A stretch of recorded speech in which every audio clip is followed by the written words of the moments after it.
إن الحمد لله نحمده ونستعينه ونؤمن به ونتوكل عليه ونعوذ بالله من شرور أنفسنا ومن سيئات أعمالنا من يهده الله فلا مضل له ومن يضلل فلا هادي له وأشهد أن لا إله إلا الله وحده لا شريك له وأشهد أن محمدا عبده ورسوله أرسله بالهدى ودين الحق ليظهره على الدين كله ولو كره المشركون اللهم صل على محمد وعلى آل محمد كما صليت على إبراهيم وعلى آل إبراهيم وبارك على محمد وعلى آل محمد كما باركت على إبراهيم وعلى آل إبراهيم إنك حميد مجيد أما بعد فإن خير الحديث كتاب الله وخير الهدي هدي محمد صلى الله عليه وسلم وشر الأمور محدثاتها وكل محدثة بدعة وكل بدعة ضلالة وكل ضلالة في النار أعوذ بالله من الشيطان الرجيم بسم الله الرحمن الرحيم يا أيها الذين آمنوا اتقوا الله حق تقاته ولا تموتن إلا وأنتم مسلمون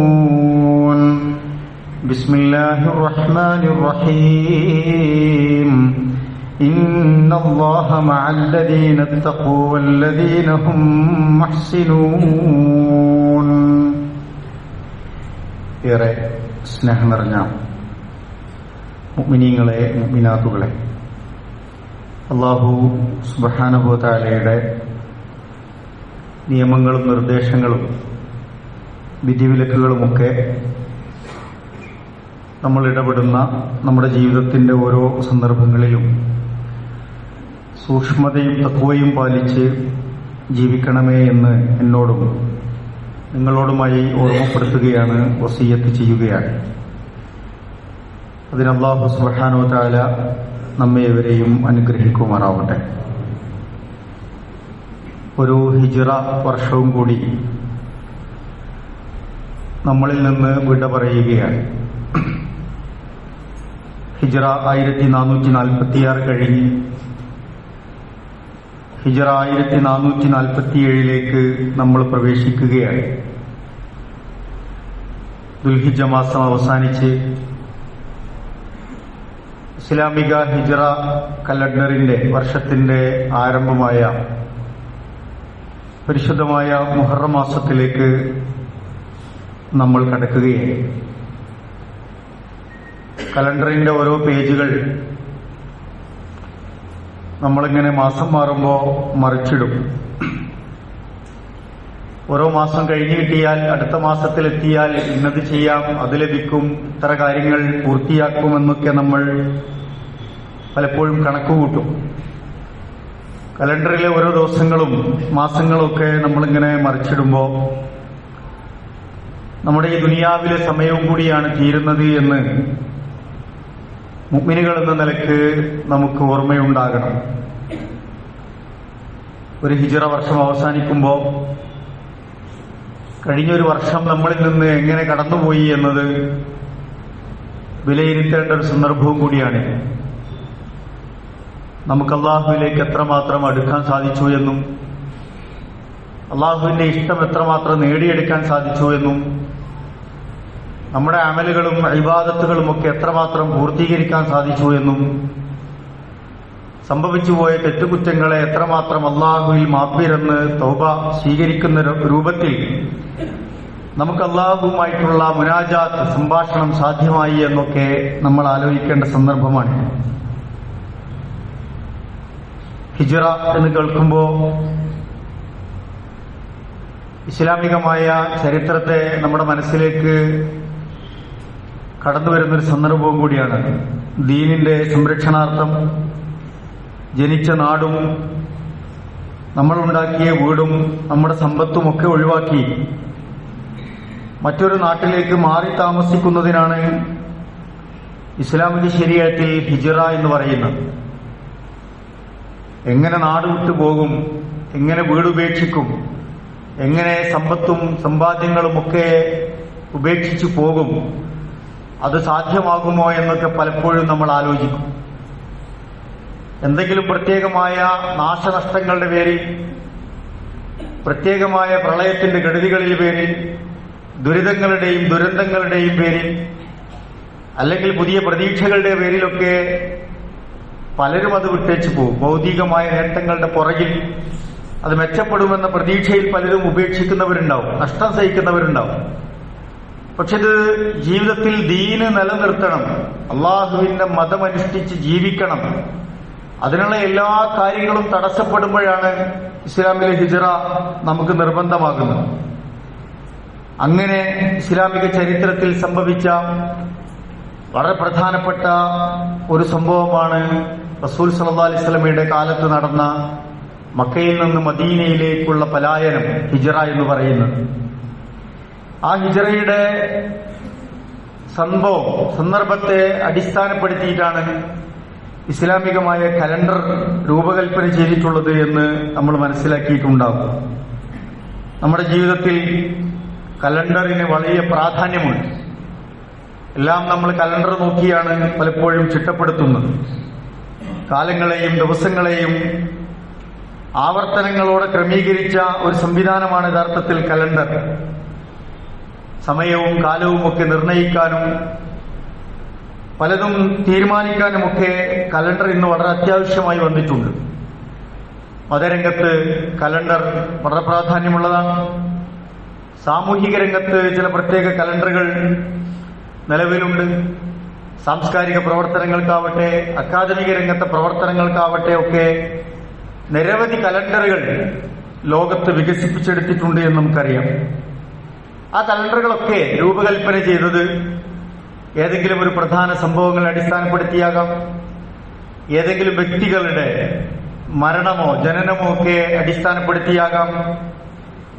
ഉദാഹരണത്തിന് ക്രിസ്തുവിന്റെ ജനനത്തെ അടിസ്ഥാനപ്പെടുത്തി, മരണത്തെ അടിസ്ഥാനപ്പെടുത്തി കലണ്ടറുകൾ രൂപകൽപ്പന ചെയ്തിട്ടുണ്ട്. BC എന്നും AD എന്നൊക്കെ നമ്മൾ അതിനെക്കുറിച്ച് പറയും. ആനക്കലഹം നടന്ന വർഷത്തെ അടിസ്ഥാനപ്പെടുത്തി കലണ്ടറുകൾ രൂപപ്പെടുത്തിയിട്ടുണ്ട്. ഇസ്ലാമിനെ സംബന്ധിച്ചിടത്തോളം അതിന്റെ കലണ്ടർ ചന്ദ്രന്റെ ഉദയവും അസ്തമയവും ഒക്കെ അടിസ്ഥാനപ്പെടുത്തിയാണ് എന്നതാണ് പ്രധാനപ്പെട്ടത്. സൂര്യനെ അടിസ്ഥാനമാക്കിയിട്ടുള്ള കലണ്ടർ നമ്മുടെ നാട്ടിൽ ലഭ്യമാണ്. സൂര്യനെ അടിസ്ഥാനമാക്കിയുള്ള കലണ്ടറിൽ നിന്നും 11 ദിവസം കുറവായിരിക്കും ചന്ദ്രനെ അടിസ്ഥാനപ്പെടുത്തി ഉണ്ടാക്കിയ കലണ്ടർ എന്നതാണ് അതിന്റെ പ്രത്യേകത. അതുകൊണ്ട് തന്നെ നമ്മുടെ ഇബാദത്തുകൾ ചന്ദ്രമാസത്തെ, ചന്ദ്രോദയത്തെ അടിസ്ഥാനമാക്കി നമ്മൾ സ്വീകരിക്കുമ്പോൾ കാലങ്ങൾ അങ്ങനെ മാറി മാറി വന്നുകൊണ്ടിരിക്കും. എല്ലാ സമയവും ഒരേ സന്ദർഭത്തിലായിക്കൊള്ളണമെന്നില്ല. അതിന്റെ കാല മാറ്റങ്ങൾക്കനുസരിച്ച് ചൂടുകാലത്തും തണുപ്പ് കാലത്തും സന്ധ്യകാലത്തും അങ്ങനെയൊക്കെ മാറി മാറി നമ്മുടെ ഇബാദത്തുകൾ വരുന്നത് അതുകൊണ്ടാണ്. പ്രത്യേകിച്ച് റമദാനുമൊക്കെ നമുക്ക് പരിശോധിച്ചാൽ അത് മനസ്സിലാക്കാൻ കഴിയും. ഹിജ്റ 17 ഖലീഫ ഉമർ റളിയല്ലാഹു അൻഹുവിന്റെ കാലത്താണ് അബൂ മുസൽ അശ്അരി റളിയല്ലാഹു അൻഹുവിന്റെ നിർദ്ദേശപ്രകാരം ഇസ്ലാമിലെ ഒരു കലണ്ടർ, പ്രത്യേകമായ ഒരു കലണ്ടറിനെ കുറിച്ച് ആലോചിക്കുന്നത്. സഹാബികൾ നിരന്തരമായി കൂടിയാലോചിക്കുകയും ചർച്ച ചെയ്യുകയും ചെയ്തതിന്റെ അടിസ്ഥാനത്തിൽ റസൂൽ സല്ലല്ലാഹു അലൈഹി വസല്ലമയുടെ ഹിജ്റ സംഭവിച്ച അന്ന് മുതൽ ഹിജ്റ 1ാമത്തെ വർഷമായി കണക്കാക്കാമെന്ന് തീരുമാനിക്കുകയായിരുന്നു. പലരും റമദാനാക്കാമെന്ന് അഭിപ്രായപ്പെട്ടവരുണ്ട്. റബീഉൽ അവ്വൽ റസൂലുള്ളാഹി സ്വല്ലല്ലാഹു അലൈഹി വസല്ലമയുടെ മാസം, ജനനമാസം എന്ന നിലക്കുള്ള അഭിപ്രായങ്ങൾ വന്നു. റബീഉൽ അവ്വൽ റസൂലുള്ളാഹിന്റെ മരണം സംഭവിച്ച, വഫാത്ത് നടന്ന ഒരു മാസം എന്ന നിലക്ക് അതിനെക്കുറിച്ചുള്ള അഭിപ്രായങ്ങൾ വന്നു.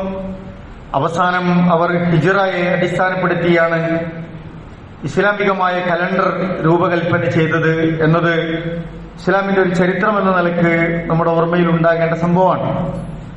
ഹിജ്റ നമ്മൾ പ്രത്യേകിച്ച് എടുക്കാനുള്ള ഒരു കാരണം, ഒരു ഘട്ടത്തിൽ മുസ്ലിമുകൾക്കുണ്ടായ എല്ലാ വളർച്ചകൾക്കും പുരോഗതികൾക്കുമൊക്കെ നിമിത്തമായത് റസൂൽ സല്ലല്ലാഹു അലൈഹി വസല്ലമയുടെ മക്കയിൽ നിന്ന് മദീനയിലേക്കുള്ള പലായനമായിരുന്നു എന്ന് നമുക്ക് കാണാൻ കഴിയും. മക്കയിൽ ഒരു നിലക്കും ആദർശ പ്രബോധന രംഗത്തുള്ള ഒരു നീക്കത്തിനും സാധ്യമാകാത്ത സാഹചര്യങ്ങൾ വന്നു. ജീവന് പലർക്കും വില കൊടുക്കേണ്ടി വന്നു. പല നിലക്കുള്ള മാരകമായ ഉപദ്രവങ്ങളും പീഡനങ്ങളും സഹിക്കേണ്ടി വന്നു. റസൂൽ സല്ലല്ലാഹു അലൈഹി വസല്ലമയും വിരലിലെണ്ണാവുന്ന സഹാബാക്കളും പരസ്യമായി പ്രബോധന പ്രവർത്തനങ്ങൾ നിർവഹിക്കാൻ പറ്റാത്ത വിധത്തിൽ തടയപ്പെട്ടു. പലരും ക്രൂരമായി പീഡിപ്പിക്കപ്പെട്ടു. അങ്ങനെ ദുസ്സഹമായ ഒരു സാഹചര്യം ഉണ്ടായപ്പോഴാണ് മക്കയിൽ നിന്ന് മദീനയിലേക്ക് യാത്ര പുറപ്പെടാൻ അള്ളാഹുവിന്റെ കൽപ്പനയുണ്ടാകുന്നത്. ഉമർ റളിയല്ലാഹു തആല അൻഹു ആണ് മുഹറം മുതൽ ദുൽഹിജ്ജ വരെ ഇസ്ലാമിക കലണ്ടർ ഇങ്ങനെ രൂപകൽപ്പന ചെയ്യാൻ നേതൃത്വം നൽകിയത്. AD 622 ഹിജ്റയുടെ ആദ്യ വർഷമെന്ന് നമുക്ക് മനസ്സിലാക്കാൻ കഴിയും. ഹിജ്റ പ്രത്യക്ഷത്തിൽ നമ്മൾ എടുത്തു നോക്കുമ്പോൾ വലിയ ദുർഘടമായ കാര്യങ്ങളായിരുന്നു. ആർക്കും ബോധ്യപ്പെടാൻ പറ്റാത്ത തരത്തിലുള്ള അത്രയും പ്രയാസകരമായ കാര്യം തന്നെയായിരുന്നു. കുടുംബത്തെയും നാടിനെയും സമ്പത്തിനെയും നമ്മുടെ മണ്ണിനെയും ഒക്കെ വിട്ടെറിഞ്ഞു പോവുക എന്നുള്ളത് വലിയൊരു പ്രയാസം തന്നെയാണ്. ഇവിടെ സംഘപരിവാർ നമ്മളോട് പാകിസ്ഥാനിലേക്ക് പോകൂ എന്ന് പറയുമ്പോണ്ടാണ് ഒരു വികാരം, ഒരു പ്രയാസം, ഒരു വിഷമം, ഒരു ദേഷ്യം, ഒരു സങ്കടമൊക്കെ എത്രമാത്രം ഉണ്ട് നമ്മൾ ആലോചിച്ചാൽ മനസ്സിലാവും.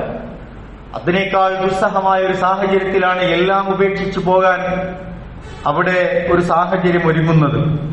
പക്ഷെ അങ്ങനത്തെ ദുർഘടമായ ഒരു സന്ദർഭത്തിലാണ് ആ തീരുമാനം എടുക്കുന്നതെങ്കിലും ഇസ്ലാമിക ലോകത്തിന് വലിയ പ്രതീക്ഷയും വിജയവും ഹിജ്റ നൽകി എന്നതാണ് യഥാർത്ഥത്തിൽ ചരിത്രം. നമ്മുടെ ജീവിതത്തിലൊക്കെ സംഭവിക്കുന്ന കാര്യങ്ങളൊക്കെ അങ്ങനെയായിരിക്കും. ദീനനുസരിച്ച് ജീവിക്കുമ്പോൾ, ദീനിന്റെ ഒരു നിലപാടനുസരിച്ച് നമ്മൾ ജീവിക്കുമ്പോൾ, ദീനിനു വേണ്ടി നമ്മളൊരു നിലപാടെടുക്കുമ്പോൾ പ്രത്യക്ഷത്തിൽ പൊതുസമൂഹത്തിലൊക്കെ വലിയ പ്രയാസം ഉണ്ടാകാൻ നമുക്ക് തോന്നും.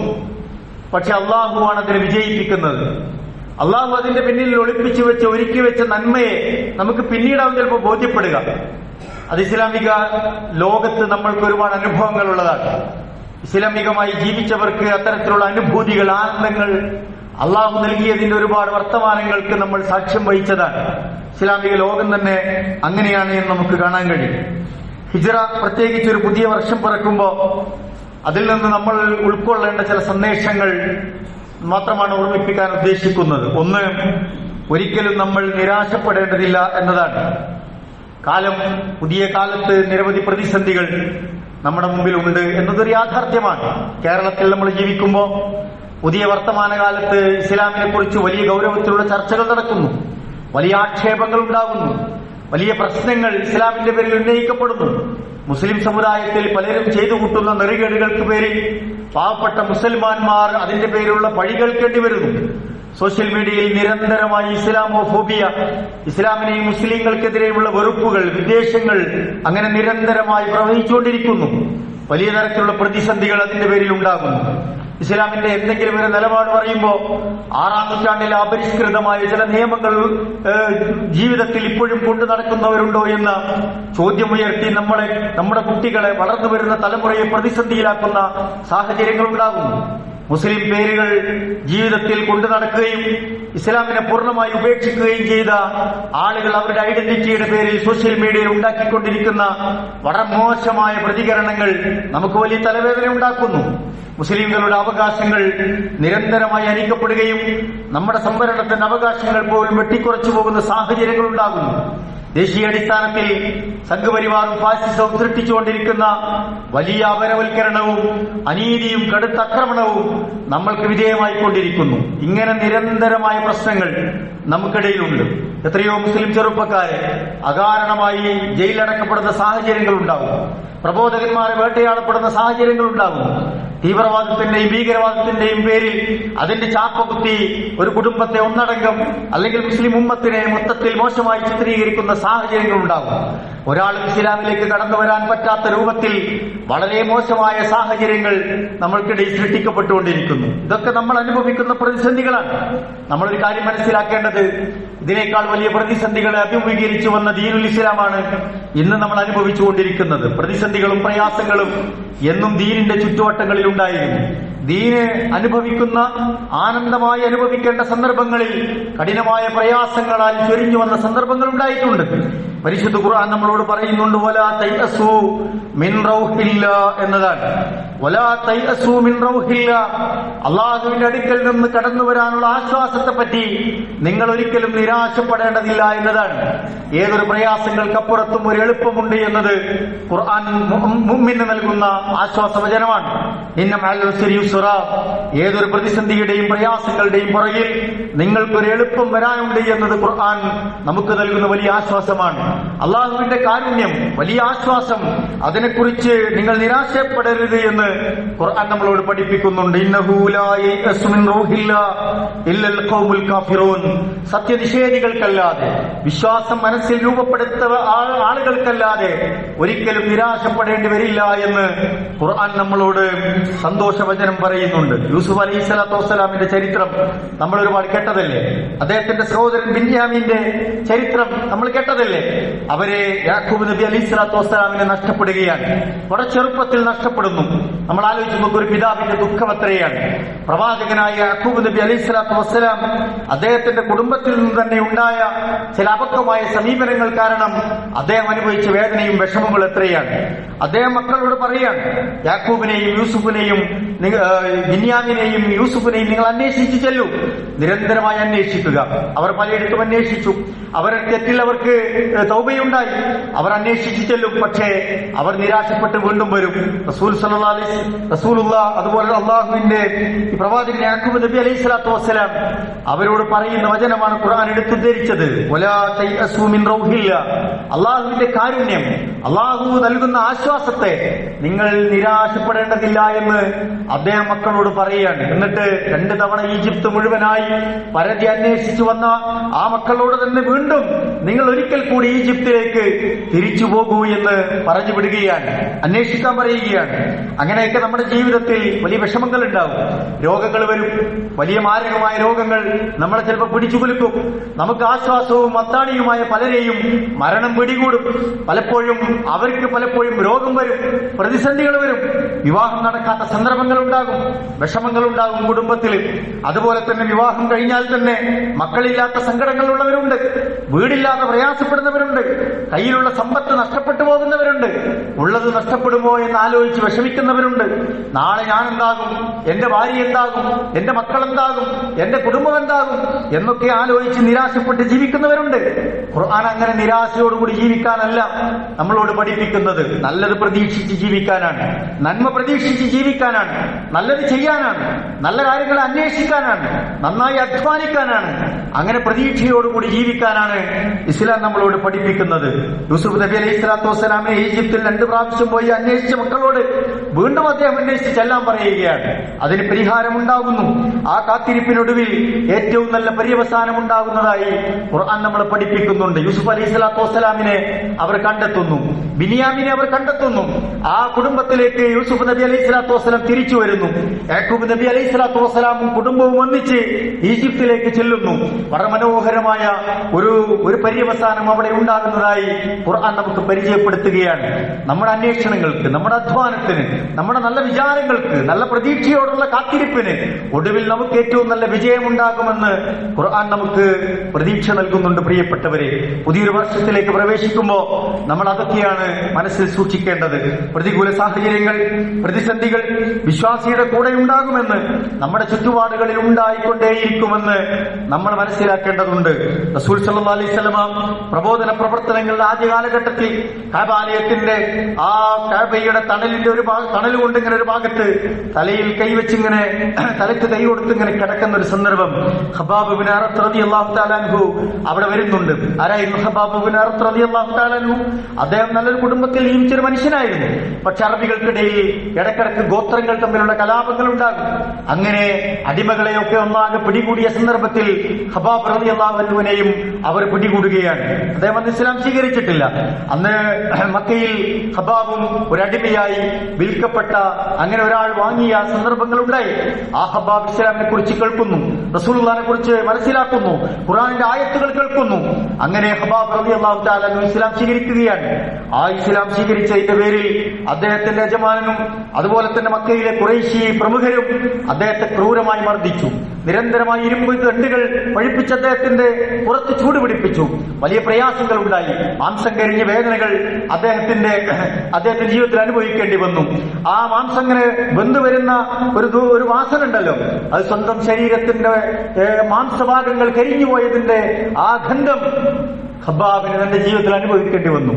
റസൂൽ സല്ലല്ലാഹു അലൈഹി വസല്ലം കഅബാലയത്തിന്റെ ചാരത്ത് വിശ്രമിക്കുന്ന സന്ദർഭത്തിൽ അത്രമാത്രം പ്രയാസങ്ങൾ അനുഭവിച്ച ഹബ്ബാബ് എന്ന് ചോദിക്കുന്നുണ്ട്, അല്ലയോ റസൂലേ അലാ തൻതസിറു ലനാ അലാ തദ്ഉ ലനാ, റസൂലേ നമുക്ക് സഹായം കിട്ടൂലേ റസൂലേ, അല്ലാഹു നമ്മളെ സഹായിക്കില്ലേ റസൂലേ, താങ്കൾ ഞങ്ങൾക്ക് വേണ്ടി പ്രാർത്ഥിക്കുന്നില്ല റസൂലേ എന്ന് വന്ന് സങ്കടം പറയുന്ന സന്ദർഭങ്ങളുണ്ട്.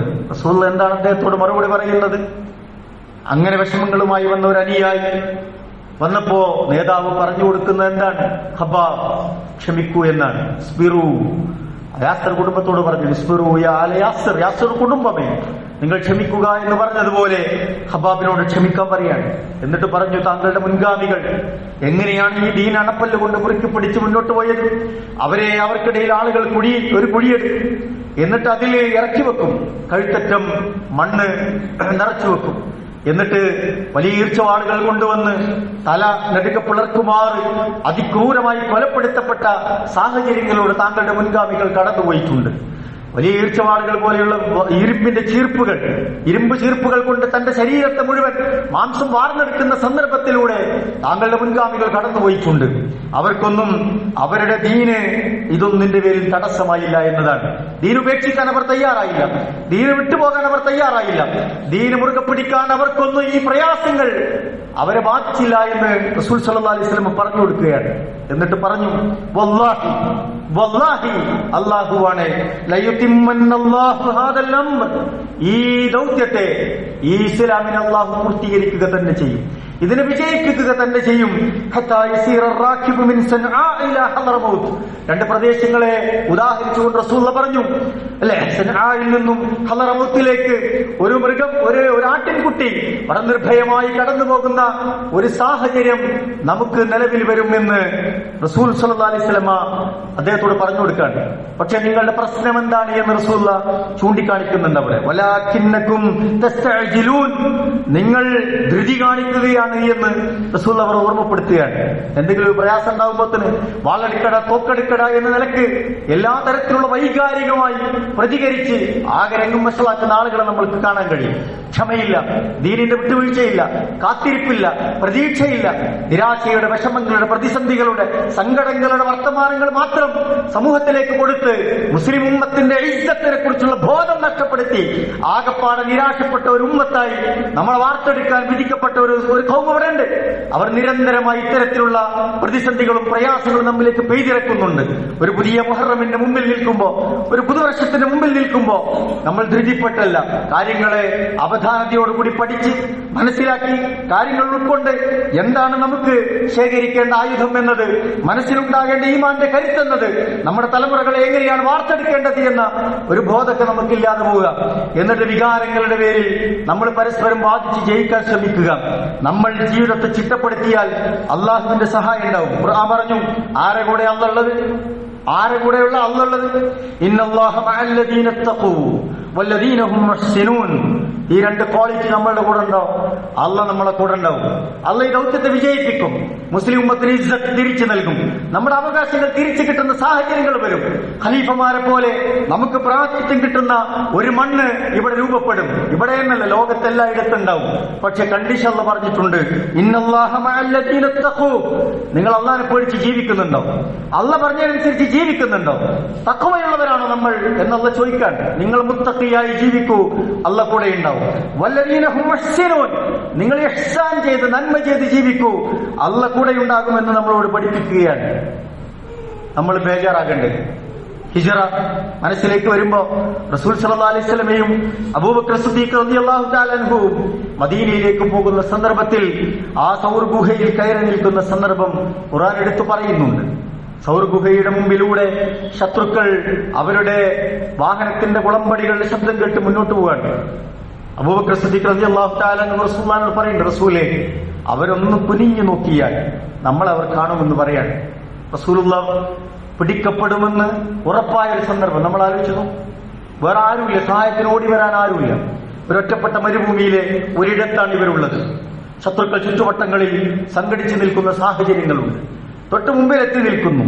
റസൂൽ സല്ലല്ലാഹു അലൈഹി വസല്ലം പറഞ്ഞു, യാ അബൂബക്കർ മാ വന്നുക ബിസ്രൈ അല്ലാഹു സാലിസുഹുമാ എന്നാണ്. നമ്മൾ രണ്ടാൾ മാത്രമാണെന്നാണ് അബൂബക്കർ താങ്കൾ വിചാരിച്ചിരിക്കുന്നത്? നമ്മളുടെ കൂടെ അള്ളണ്ട് എന്ന് പറയാം. നമ്മൾ കൂടെ അള്ളുണ്ട്, അള്ള കൂടെ ഇല്ലേ എന്നത് ഓർമ്മിപ്പിക്കുകയാണ്. അള്ളാഹു എന്നത് പ്രതിസന്ധികളിൽ നമുക്ക് വലിയൊരു ആശ്വാസമാണ്, ഒരത്താണിയാണ്, ഒരു തണലാണ്. വിഷമങ്ങളും സങ്കടങ്ങളും വരുമ്പോ അള്ളാഹ് എന്ന ഓർമ്മ, സ്മരണ, ദിക്ർ നമുക്ക് വലിയ കുളിരാകണം. അങ്ങനെ ഈമാനിന്റെ നനവ് നമ്മുടെ മനസ്സിലുണ്ടാകണം. എപ്പോഴും അള്ളാഹിനെ കുറിച്ചുള്ള ഓർമ്മകളിൽ നമുക്ക് ജീവിക്കാൻ കഴിയണം. ഖുർആൻ അത് പറഞ്ഞു, ഇത് ഹുമാ ഫിൽ ഗാരി ഇദ് യഖൂലു ലിസാഹിബിഹി ലാ തഹ്സൻ ഇന്നല്ലാഹ മഅനാ. ആ ഗുഹാമുഖത്ത് ശത്രുക്കൾ വന്നപ്പോ താങ്കളുടെ സുഹൃത്ത് നിന്നോട് പങ്കുവെച്ച സന്ദർഭമില്ലേ, അവിടെ താങ്കൾ ഓർമ്മപ്പെടുത്തിയത് വീണ്ടും ഓർമ്മപ്പെടുത്തല്ല. ലാ തഹ്സൻ, ഭയപ്പെടണ്ട, സങ്കടപ്പെടണ്ട, ദുഃഖിക്കണ്ട. ഇന്നല്ലാഹ മഅനാ എന്നത് ഒരു ചെറിയ വചനമായി നമ്മൾ കാണേണ്ടതില്ല. അള്ളാഹ് നമ്മുടെ കൂടെ ഉണ്ടാവും. പക്ഷെ നമ്മൾ ആർജിച്ചെടുക്കേണ്ട ക്വാളിറ്റി ജീവിതത്തിൽ നമ്മൾ ആർജിച്ചെടുക്കുന്നുണ്ടോ എന്ന് പ്രിയപ്പെട്ടവരെ നമ്മൾ ആലോചിച്ച് നോക്കുക. എന്താണ് നമ്മുടെ ഹിജറ? നമുക്ക് ഈ നാട് ഉപേക്ഷിച്ചു പോകേണ്ട സാഹചര്യങ്ങളൊന്നും നിലവിലില്ല. ഇന്ത്യ രാജ്യത്ത് ഭരണഘടന നൽകുന്ന വലിയ സ്വാതന്ത്ര്യമുണ്ട്, ദൈവത്തിനുള്ള സ്വാതന്ത്ര്യമുണ്ട്, ഇതിനനുസരിച്ച് ജീവിക്കാനുള്ള സ്വാതന്ത്ര്യമുണ്ട്. അതൊക്കെ നഷ്ടപ്പെടുത്തുന്ന പ്രവണതകൾ വരുന്നുണ്ട്. അതിനൊക്കെ ഭരണപരമായും നിയമപരമായും അതുപോലെ മതേതര കക്ഷികളോടൊക്കെ ചേർന്ന് നിന്നുകൊണ്ടും ഇവിടുത്തെ ബഹുസ്വര സമൂഹത്തിൽ നമ്മൾ അവരെയൊക്കെ ചേർത്ത് നിർത്തിക്കൊണ്ടുമൊക്കെ നമ്മൾ ആ പ്രതിസന്ധികളൊക്കെ മറികടക്കും. ഇൻഷാ അല്ലാഹ്, അള്ളാഹു നമ്മെ അനുഗ്രഹിക്കുമാറാവട്ടെ.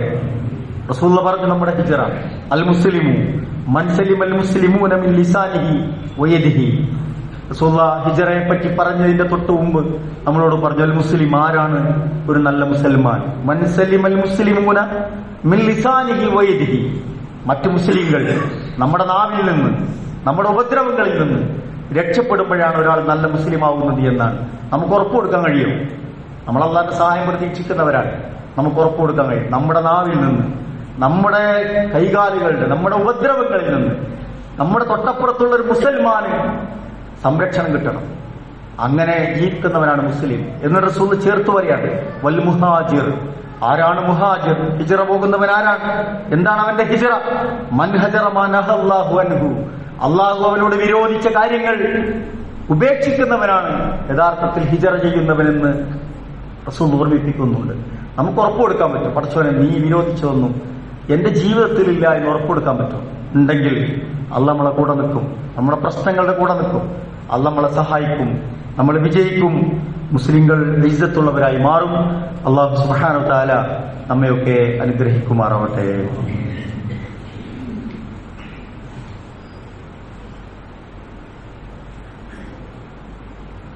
അൽഹംദുലില്ലാഹ് സ്വലാത്തു വസ്സലാമു അലാ റസൂലില്ലാഹ് വഅലാ ആലിഹി വസഹ്ബിഹി അജ്മഈൻ. അമ്മാ ബഅദ്. അള്ളാഹുവിനെ സൂക്ഷിച്ച് ജീവിക്കണമേ എന്ന് ഒരിക്കൽ കൂടി ഓർമ്മപ്പെടുത്തുകയാണ്, വസിയത്ത് ചെയ്യുകയാണ്. റസൂൽ സല്ലല്ലാഹു അലൈഹി വസല്ലമ ഒരിക്കലും മരത്തിന്റെ തണലിൽ ഇങ്ങനെ വിശ്രമിക്കാൻ പനയോല കൊണ്ട് തീർത്ത ഒരു പായയിൽ റസൂലുള്ളാഹി ഇങ്ങനെ കിടന്നെണീറ്റതിന്റെ പാടുകൾ അദ്ദേഹത്തിന്റെ ശരീരത്തിൽ സഹാബികൾ കണ്ടു.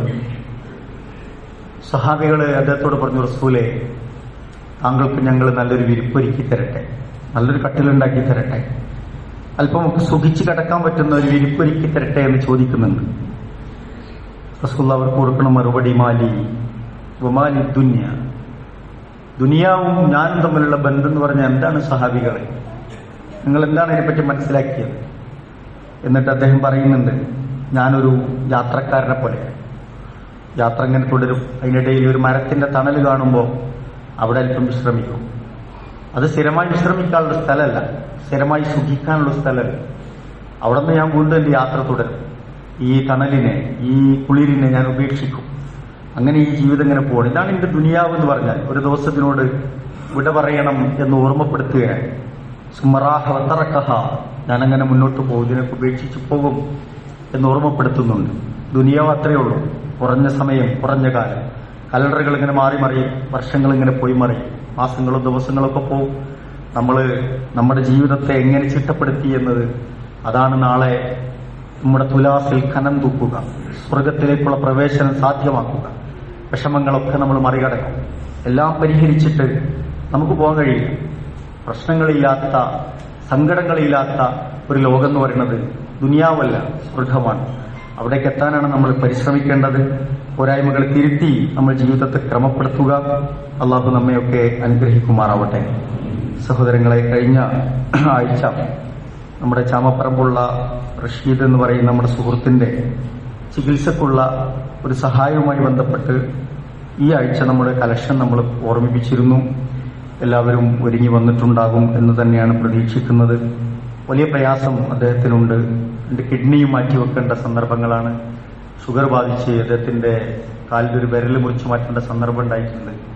ചെറുപ്പത്തിൽ അദ്ദേഹത്തിന്റെ 2 മക്കൾ മരണപ്പെട്ടു പോയിട്ടുണ്ട്. അധ്വാനിച്ച് ജീവിക്കണമെന്ന് ആഗ്രഹമുള്ള ഒരു ചെറുപ്പക്കാരനാണ്. 45 വയസ്സ് പ്രായം എന്നൊക്കെ പറഞ്ഞാൽ ഇവിടെ ചെറിയ പ്രായമാണ്. അദ്ദേഹം നമ്മുടെ കനിവിന് വേണ്ടി, കരുണയ്ക്ക് വേണ്ടി കാത്തിരിക്കുകയാണ്. ആർക്കും ഇഷ്ടമുണ്ടാവില്ല ഒരാളെ മുന്നിൽ കൈ നീട്ടുക എന്ന് പറയണം. വൃത്തികേടാണ്. പക്ഷെ അദ്ദേഹത്തിന് അത്യാവശ്യം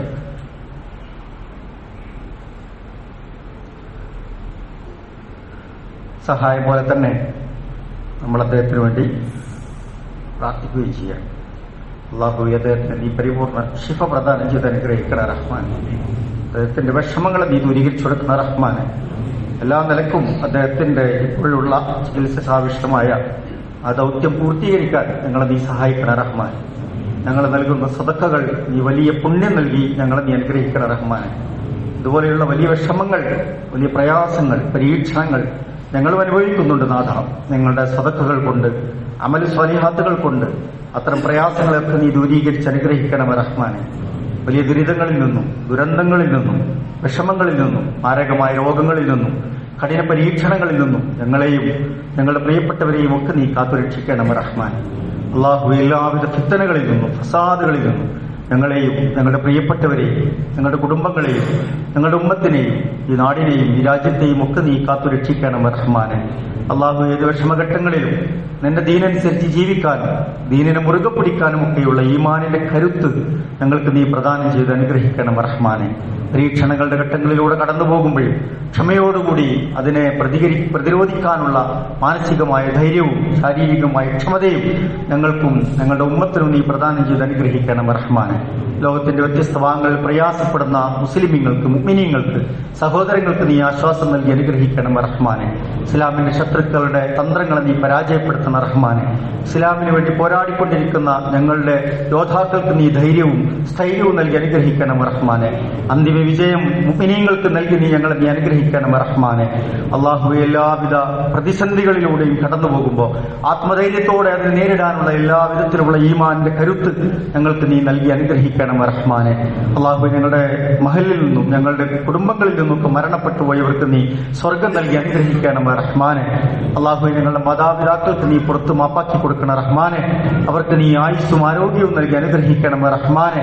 അള്ളാഹു ഞങ്ങളുടെ പഠനത്തിലും ഞങ്ങളുടെ പരീക്ഷകളിലും ഞങ്ങളുടെ ജോലികളിലും ഞങ്ങളുടെ കുടുംബത്തിലും ഞങ്ങളുടെ കച്ചവടത്തിലും ഞങ്ങളുടെ യാത്രകളിലും ധാരാളം ഖൈറും ബർക്കത്തും നൽകി നീ അനുഗ്രഹിക്കണം റഹ്മാനെ. മാനസികമായി വിഷമിക്കുന്നവരുണ്ട്, ശാരീരികമായി സങ്കടപ്പെടുന്നവരുണ്ട്, സാമ്പത്തികമായി പ്രതിസന്ധിയിലൂടെ കടന്നുപോകുന്നവരുണ്ട്. അള്ളാഹുവേ എല്ലാവരുടെയും പ്രയാസങ്ങൾ നീ ദൂരീകരിച്ചു കൊടുക്കണം റഹ്മാനെ. അള്ളാഹുവേ ധാരാളം നല്ല ഉദ്ദേശങ്ങളോടെ ഞങ്ങൾ നിന്നോട് പ്രാർത്ഥിച്ചുകൊണ്ടിരിക്കുന്നു നാഥ. ഞങ്ങളുടെ പ്രാർത്ഥനകൾ നീ സ്വീകരിക്കണേ റഹ്മാനെ. സതുദ്ദേശങ്ങൾ നീ സഫലമാക്കണേ റഹ്മാനെ. اللهم اغفر للمؤمنين والمؤمنات والمسلمين والمسلمات والأحياء منهم والأموات إنك مجيب الدعوات يا قاضي الحاجات. اللهم أجرنا من النار اللهم أجرنا من النار اللهم أجرنا وأجر والدينا من النار اللهم ادخلنا الجنة مع الأبرار اللهم ارحم لنا يا أرحم الراحمين اللهم اغفر لنا يا غافر المذنبين اللهم ارزق لنا يا خير الرازقين اللهم ربنا تقبل منا إنك أنت السميع العليم وتب علينا إنك أنت التواب الرحيم